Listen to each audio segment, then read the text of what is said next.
uno de los puntos que nos han estado escribiendo es acerca de, mencionaste el MARSI, que son las heridas asociadas a los adhesivos. Por ejemplo, cuando antes colocábamos estas bolsas de colostomía, teníamos estos problemas con los adhesivos y cómo irritaban la piel. La pregunta directa sería, sin quitarte mucho tiempo, es ¿cómo tú previenes estas lesiones o heridas asociadas a adhesivos cuando sabes que vas a colocar la terapia de presión negativa varias veces? Es la primera. Y la segunda pregunta, cuando ya tienes esta irritación, ¿cómo la manejas? Muy buenas preguntas, definitivamente, doctor, y en relación a eso es que se ve al paciente como un todo. Lo ideal es prevenir, y sabemos que van a haber pacientes que evidencien una sensibilidad enorme a los apósitos, porque no es un apósito menos oclusivo, o voy a decirlo, no es un apósito parecido a un Tegader, no es un apósito parecido de pronto a uno que ya manejamos o que conocemos convencionalmente. El tipo de apósito que viene en la succión al vacío es más oclusivo, porque está diseñado para generar un ambiente de presión subatmosférica. Considerando este parámetro, se torna muy importante el cuidado de la piel adyacente. Entonces, yo trabajo con protectores cutáneos en spray, de manera tal que se cubre la zona del defecto o de la herida y en la piel indemne o alrededor yo echo este tipo de spray, no sé si se escucha o se visualiza, Sí, y va claro. a generar una película protectora del posible eczema que me va a generar el adhesivo, porque consideremos el hecho de que el paciente va a usar adhesivos por una larga cantidad de tiempo, que no es lo que usualmente una persona está acostumbrada a usar. Entonces, sí se torna muy importante de que se usen este tipo de sprays. Primero, según una adecuada limpieza, lavado, higiene de la piel es súper importante porque el paciente tampoco es compatible que la succión al vacío, mi paciente se bañe y cubra esa zona con agua. No es que el paciente va a poder bañarse fácilmente. Entonces, muchas veces, no sé si le ha pasado, doctor, vamos a encontrar gran cantidad de detrito celular, hiperkeratosis alrededor, sobre todo si hay pacientes de pie diabético, ¿no? Entonces, más si es un paciente que ya desarrolló un charcot. Entonces, en relación a eso, toca hacer una muy buena limpieza de la piel adyacente.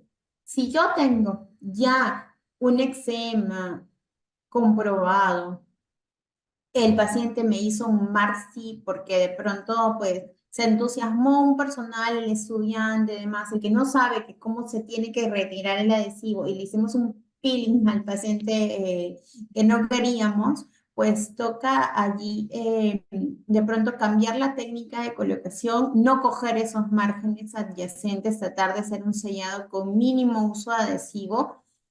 Igual y muchas veces la teoría y la práctica tienen versan bastante, porque la terapia indica 2,5 centímetros a 5 centímetros alrededor de adhesivo versus el defecto, lo cual es bastante más grande de lo que en realidad en muchos de nuestros casos sucede. Y hay otros casos que son muy retadores donde casi no tenemos márgenes. Entonces, sí se torna bien importante la técnica y el conocimiento del sellado. Pero si ya evidenciamos una irritación, lo más probable es que se deba de utilizar mucho, se apela a los protectores cutáneos o, ¿qué es lo que hago yo? Como tenemos apósitos de silicona, cubrimos o utilizamos apósitos sin adhesivo. Porque si yo uso, por ejemplo, un polvo, que son los que se usan en ostomías, no voy a lograr sellado. Y yo sí o sí tengo que lograr sellado en esa zona adyacente. ¿Cuáles son las técnicas a las que hemos apelado? Utilizamos apósitos de espuma multicapa sin adhesivo. Cubrimos esa zona del eczema para prevenir que haya adhesivo alrededor y colocamos todo el adhesivo en la piel indemne previa colocación del protector cutáneo y se logra el sellado de todo. Ok, ok. Muchísimas gracias. Otra pregunta que tengo es, ¿cuál es tu indicación específica? O sea, como que, ¿cuáles son tus top 3 de cuándo usas la esponja blanca o también llamada la esponja de alcohol polivinílico. Eh, tendón que se vaya a secar, ya es como sí o sí, ¿verdad? Cuando tengo de pronto tejido muscular muy friable, que vaya a adherirse a la esponja o que ya, ya haya tenido tejido que se adherir a la esponja, porque mucho pasó, por ejemplo, en pacientes que, bueno, no sé, algunas veces los pacientes se sienten tan bien que no regresan. Y ya me ha habido casos de pacientes con 15 días de bomba conectados, continuamente, sin nada. Y obviamente el tejido de granulación se granula sobre el músculo, porque obtenemos es músculo, ¿verdad? Entonces, eso también es una del tejido friable y que claramente tengamos la prevención de ello, porque el tejido sí, sobre la esponja de alcohol de polivinilo, a diferencia de la esponja de poliuretano, no se va a granular. Eso es una de de los manejos. Y también cuando pues tengo hueso expuesto, Ok, de ok. una otra manera. Ahora, con respecto, hablaste de la hipoproteinemia. ¿Tú tienes algún parámetro en donde diga que con tal nivel de proteínas, o sea, con un bajo nivel de proteínas en sangre, dices, la TPN o la terapia de presión negativa no va a funcionar? ¿O bajo todo criterio, con cualquier indicador de proteínas, incluso con niveles muy bajos de hipoproteinemia, igual también se puede utilizar la terapia de presión negativa? Sí se puede utilizar con terapias bajas, se puede utilizar en una tecnología de terapia, por ejemplo, discontinua, oscilante, y claramente esto es parte de un todo. Yo voy a tener succión al vacío y es una de las partes del círculo para el cierre de mi herida. Porque si no tengo soporte nutricional de la herida, voy a igual tener una ralentización del progreso de la misma. Entonces sabemos que el paciente va a necesitar una dieta hiperproteica definitivamente en heridas. Y según superficie corporal, los nutricionistas hacen una serie de cálculos.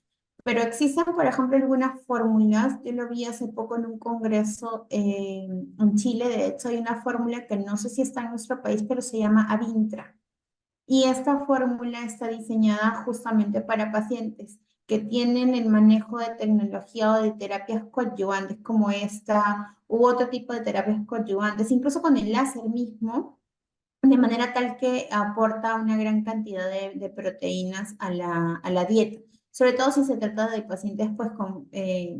ahí toca mirar fino si tiene el paciente fallo renal, si tiene el paciente de pronto diabetes mellitus descompensadas u otros tipos de patologías concomitantes. Entonces toca ser muy juicioso en el aporte nutricional que le estoy dando al paciente y por eso me toca a mí valorar la cantidad del exudado, a qué estoy comunicando la herida, como le decíamos al inicio de la presentación, porque en función de ellos que yo voy a obtener el desgaste en el paciente para la reconstrucción, a la fase de la reconstrucción de la herida. Entonces, así como es el aporte nutricional, así también viene el aporte de la salud mental del paciente y del bienestar, porque es un ser holístico. Entonces, si el paciente de pronto también se deprime, si el paciente entra en estados de estrés o el familiar tiene mucha carga también emocional, esto ralentiza la cicatrización de las heridas.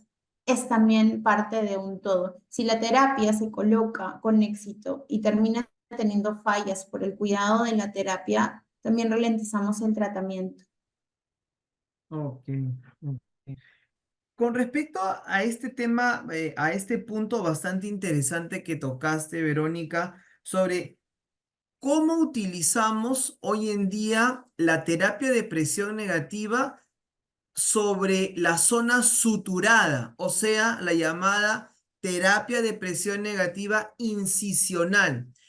Te cuento que, bueno, tú lo sabes, nosotros en cirugía plástica reconstructiva la utilizamos también para sellar colgajos, para sellar abdominoplastías, mamoplastías. Entonces, según tu experiencia, ¿cuánto es la presión que tú colocas allí?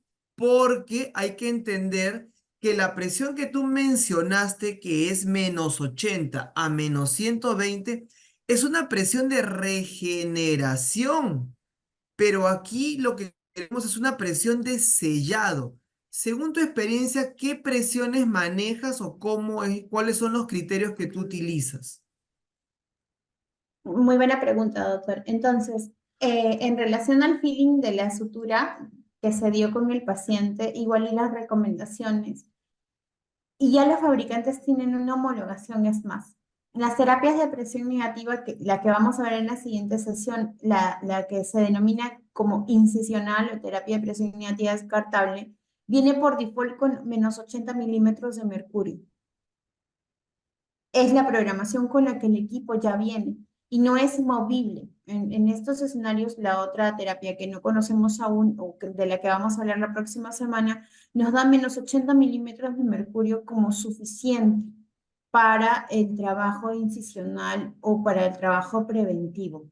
Entonces sí se torna supremamente importante saber que yo voy a trabajar sobre una terapia segura en mi paciente, que evidentemente con -80 milímetros de mercurio estoy cumpliendo con mi objetivo terapéutico.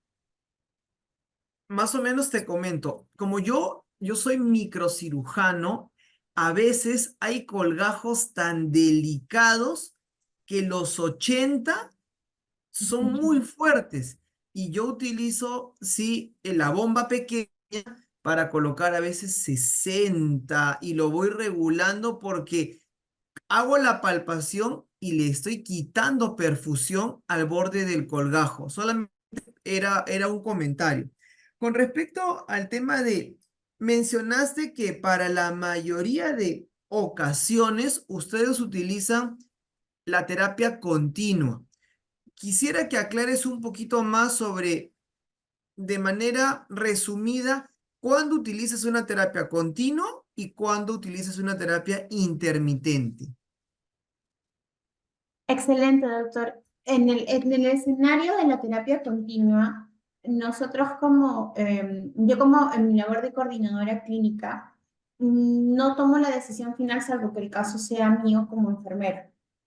Si el caso es de pertenencia de alguno de mis médicos, claramente los doctores son quienes tienen el indicador de cuántos milímetros de mercurio se dan en el tratamiento. Entonces, en este escenario son los mismos médicos los que indican terapia continua en su mayoría, como le decía, más del 90%.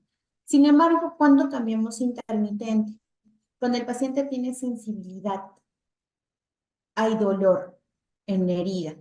Cuando notamos que la herida ha cambiado abruptamente de un exudado abundante a bajado moderado y hasta ahora está en un exudado leve o casi escaso.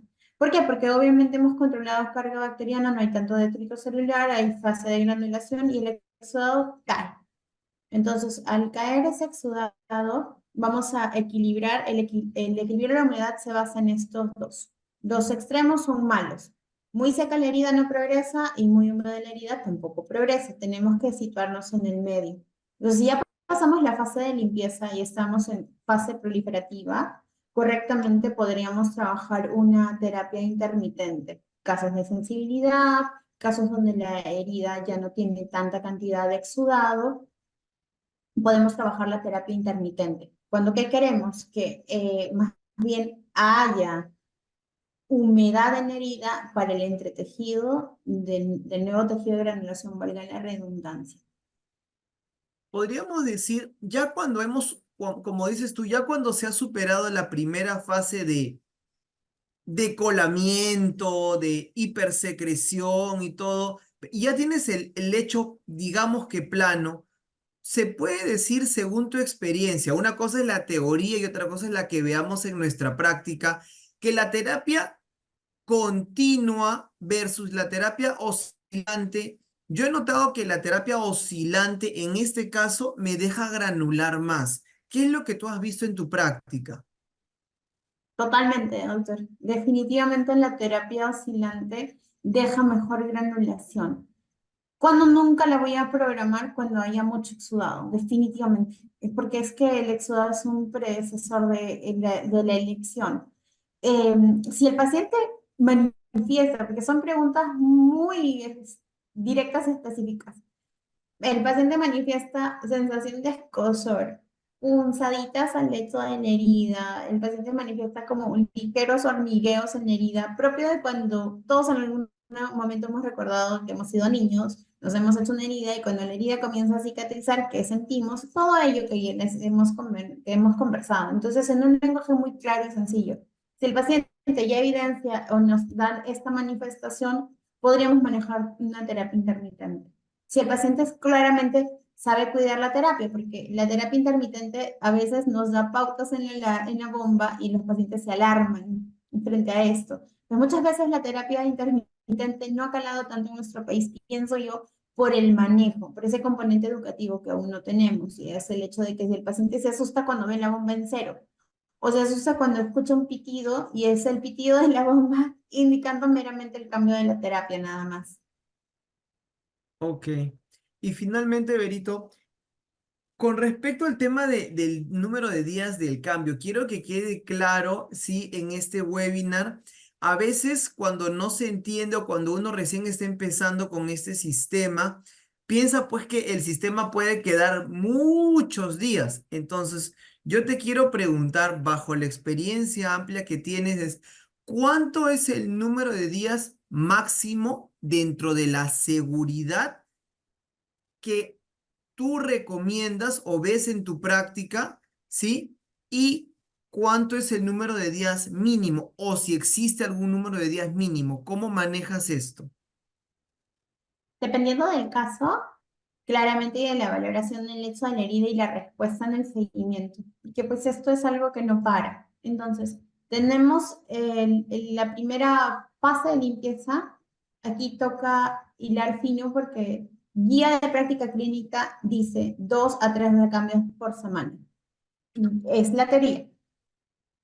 La práctica es otra cosa porque se basa en que muchas veces esta terapia es gasto de bolsillo del paciente por falta de gestión sanitaria, en el sentido de que si bien estas tecnologías son coberturadas por MINSA, son coberturadas por salud, son coberturadas por los seguros privados, muchas veces los pacientes requieren una terapia domiciliaria y hay gasto de bolsillo de ellos. Entonces, allí sopesa mucho el factor del poder pagar la terapia y los recambios en los días recomendados y se trata de dar técnicas para que la vida media de la colocación se extienda. Entonces, ¿cuándo es innegociable? Cuando la terapia de presión negativa tuvo un levantamiento, por ejemplo, en una zona sacra, y el paciente tiene incontinencia urinaria y fecal. Entonces se levanta la terapia y se expone al contenido fecal o el contenido urinario del paciente. Entonces hay una contaminación de la herida. Allí, por más que se haya trabajado la terapia un día, toca cambiar, toca cambiarla, porque es como cualquier tipo de apósito que se puede contaminar y que claramente se contamina. Entonces, en relación a ello, el mínimo de días que se podría dejar la terapia es 2 a 3 días, porque no tiene mucho sentido ingresar de forma diaria, porque estaríamos siendo muy cruentos con la herida, estaríamos dándole manipulación. Entonces, a veces hay que tocar que deje que, como si fuera una planta, ¿no? Hay que dejarla florecer, hay que dejarla enraizarse, hay que dejar que el tejido se modifique. Entonces, sí, esos parámetros tenemos. Lo máximo que se maneja, y muchas veces es como el patrón en nuestro país, es una semana. Y esta semana se ve más a la disponibilidad de los doctores, del profesional sanitario. Tenemos una carencia enorme, entonces a veces no hay quirófano, muchas veces el doctor no puede porque está muy ocupado, entonces lo llevamos a la semana, el tema del tratamiento, que no necesariamente es lo ideal, claro que no lo es, pero es como ya, máxima seguridad, ahorro, etcétera, sí, no más de 7 días. Así es. Bueno, tú sabes que el tema de el ahorro es muy relativo, ¿no? Porque el dejarla muchos días lo que puede implicar es a una celulitis de la herida, Sí, entonces, al final, como tú mencionaste al inicio de la charla, ya se ha visto de que manejar la terapia versus no manejarla mínimo 3 veces más, hasta 7 u 8 veces, como dice algunas literaturas, puede acelerar esta velocidad de la cicatrización. Muchísimas gracias, Verónica, gracias por compartir a toda la comunidad toda la información.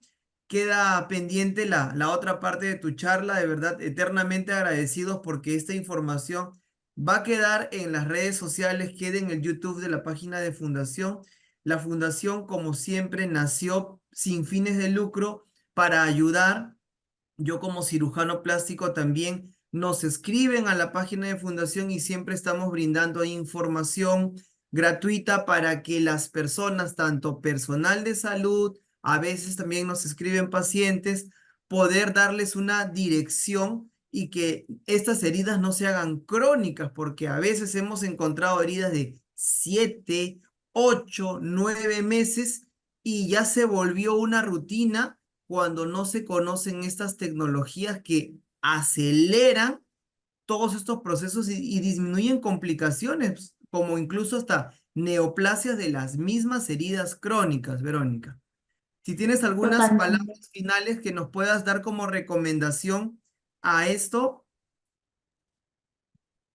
Agradecer y felicitarlo, doctor, definitivamente por el manejo holístico, por trabajar de la mano como profesional de la salud, por su humildad, doctor, lo felicito mucho de antemano, por eso guardamos una muy bonita amistad, porque los conocimientos son en viceversa y son para compartir. Y muchas veces las experiencias dictan bastante. Las guías, lo escrito en el papel, de llevarse algo vivo.